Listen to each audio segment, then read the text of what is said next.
দিয়েছেন, আপনাদেরকে বলছিলাম যে একটু আগে সেখানে পৌঁছে যাওয়ার মতন অবস্থায় তারা ছিল, পথে ছিলেন একেবারে। দেখতে পাচ্ছি যে রাস্তায় সেখানে নেমে পথ চলতি মানুষজনকে করজোড়ে নমস্কার করছেন এবং প্রত্যেকের খবর নিচ্ছেন কে কেমন আছেন। দেখতে পাচ্ছেন শুধুমাত্র যে কথার কথা নয়, ফাঁকা বলি নয়, আজকে যেমন কথা তেমনই কাজ করে দেখাচ্ছেন শুভেন্দু অধিকারী, রাজ্যের বিরোধী দলনেতা। বলেছিলেন তিনি যাবেন এবং তিনি সেখানে পৌঁছেও গেলেন, আর প্রত্যেকটা মানুষের খোঁজ খবর নিচ্ছেন, কথা বলছেন। আর যারা রয়েছেন সেখানকার মানুষজন, এলাকাবাসী, তারাও কিন্তু বিরোধী দলনেতাকে এভাবে পেয়ে তারাও যথেষ্ট উচ্ছ্বসিত। সব শক্ত থাকবেন, আছি আমরা, আছি আমি শুভেন্দু অধিকারী, বিরোধী দলনেতা আছি। এত ভয় পাবেন না, ভয় পাবেন না, নরেন্দ্র মোদী আছে, ভয় পাবেন না। যারা করেছে শাস্তি হবে।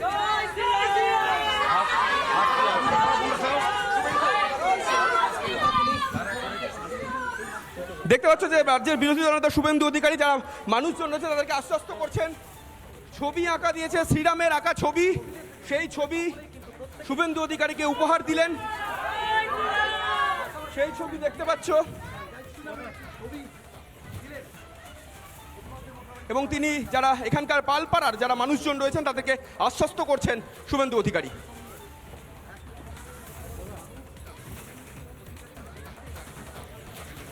এবং যে ছবি জয় শ্রীরাম আঁকা, সেখানে জয় শ্রীরাম লিখে শুভেন্দু অধিকারী নিজের সই করে দিলেন।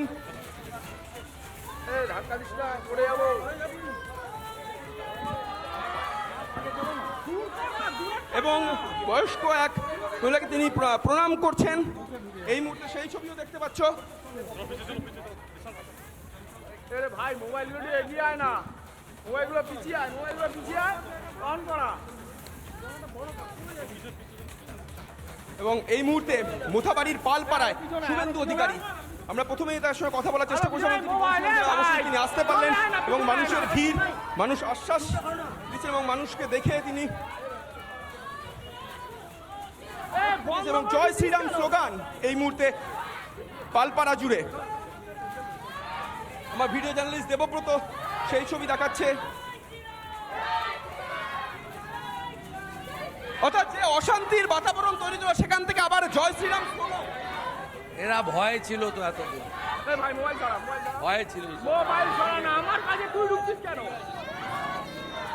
ভাই আমার কাছে তুই ঢুকছিস কেন? দেখি তো ভুল বানাচ্ছে, তুই ঢুকছিস কেন?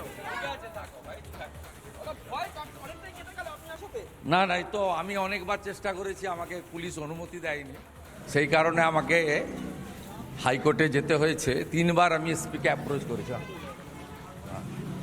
3 বার অ্যাপ্রোচ করেছিলাম, 3 বারই ওরা রেসপন্স করেনি। তারপরেও হাইকোর্টে সরকার পক্ষ মানে মমতা ব্যানার্জির পক্ষ 15 তারিখের পরে আসার জন্য জোরালো সওয়াল করেছে যে 15 তারিখ পর্যন্ত ওনাকে এখানে আসতে দেওয়া যাবে না। মহামান্য আদালত করেছে এবং আমি নির্দেশ মেনেই 10টার সময় ডট ঢুকেছি। আমার 4টে জায়গা আছে, এই হালদারপাড়া হলো, বাকি 3টে জায়গা করে সকলের পাশে দাঁড়াবো। 86 জন ক্ষতিগ্রস্ত হয়েছে। আমাদের পার্টির সাধ্য অনুযায়ী, আমার ক্ষুদ্র সামর্থ্য অনুযায়ী কিছু সহযোগিতা ওদের করে যাব। এবং সবচেয়ে বড় কথা হচ্ছে 2016 সালে কালিয়াচক থেকে 2025-এ মালদা জেলায় হিন্দুরা বারে বারে অত্যাচারিত হচ্ছে এবং যাদের গ্রেপ্তার করা হয়েছে 24 জন, তাদের মধ্যে প্রকৃত দোষীরা নেই। এই যে জয় শ্রীরাম স্লোগান, এই স্বতঃস্ফূর্ত ভাবটা হয়তো কয়েকদিন আগে অশান্তি ছিল তখন দেখা গিয়েছিল, এই জিনিসটা দেখা যায়নি। এরা তো 15 দিন পরে মুক্তির স্বাদ পেল, এরা ভীষণ কষ্টে আছে। ঠিক আছে, কথা বলতে দাও, আপনারা কেউ ভয় পাবেন না, আমি আছি, আমরা আছি। স্লোগান দাও, করোনা দেখতে দাও। বলবেন কিছু, বলবেন বাবুরা, বলবেন কিছু। জানি দোষীরা শাস্তি পাবে, শাস্তি পাবে। একটা কথা বলি, এখানে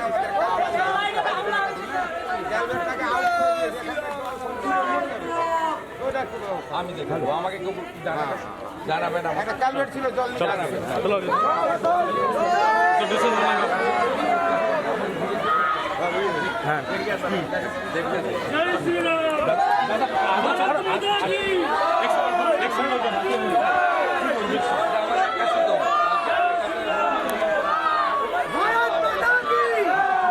কোথাও 4 বছরে এক জায়গায় কোথাও কিছু করতে দেয় না। বলছি যে মোথাবাড়ি এবং জঙ্গিপুর এখানে যে পরিস্থিতি, এই জিনিস বরদাস্ত আমরা করব না। কারণ কেউ অন্যায় করলে, কারো আস্থায় আঘাত করলে কোর্টে যান, পুলিশে যান, আইন হাতে তুলে নেবেন কেন? এখানকার 86টা পরিবার এবং দোকানদার তারা কি অপরাধ করেছে? বলছি কারা মদত দিচ্ছে, কারা মদত দিচ্ছে? পুলিশের ভূমিকা খুব খারাপ। গুন্ডা তো সমাজে আছে, কিন্তু গুন্ডাদের দমন করার কাজটা তো পুলিশের। পুলিশ করে না, কারণ মুখ্যমন্ত্রী রেগে যাবে, তার ভোট ব্যাংকের রাজনীতি। এই গুন্ডা আপনারা শক্ত থাকবেন।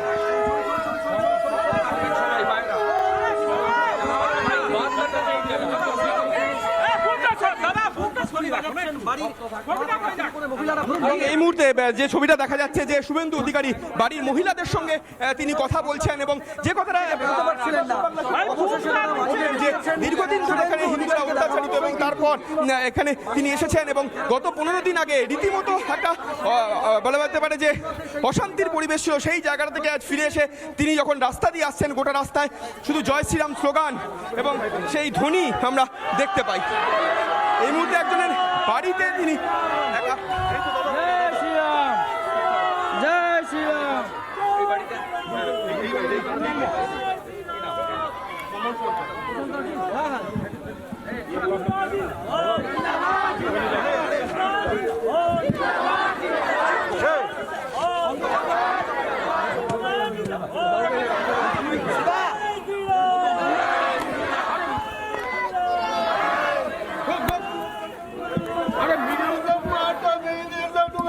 একে ভালো চিকিৎসার জন্য আমার বাড়িতে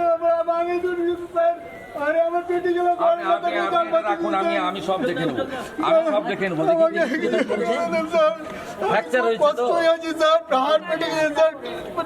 না, কলকাতা পাঠান, চিকিৎসা করাবো কাঁদবেন না, এই চোখের জল দেখা যাবে না।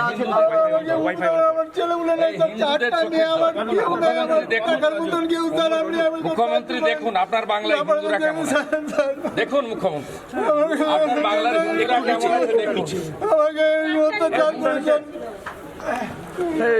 পিছনে যাও দাদা, বেরোচ্ছে পিছনে যাও।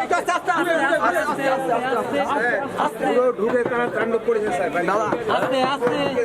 আস্তে দেবো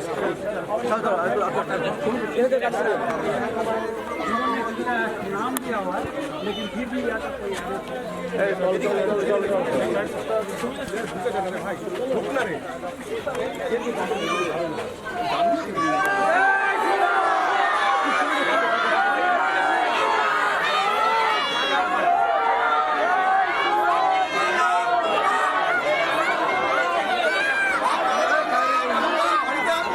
আমাকে কেউ চিনতে পারে না।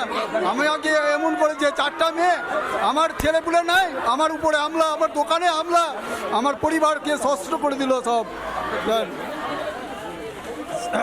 আমার চেন ছিল, সোনার মালা লুটপাট করেছে, 80,000 টাকা লুটপাট করেছে, সব লুটপাট করে দিয়েছে, বাড়িতে সব ভাঙচুর করে দিয়েছে। নানা ধরনের কন্টেন্ট দেখার জন্য লাইক করুন, শেয়ার করুন আমাদের ফেসবুক পেজ, সাবস্ক্রাইব করুন আমাদের ইউটিউব চ্যানেল।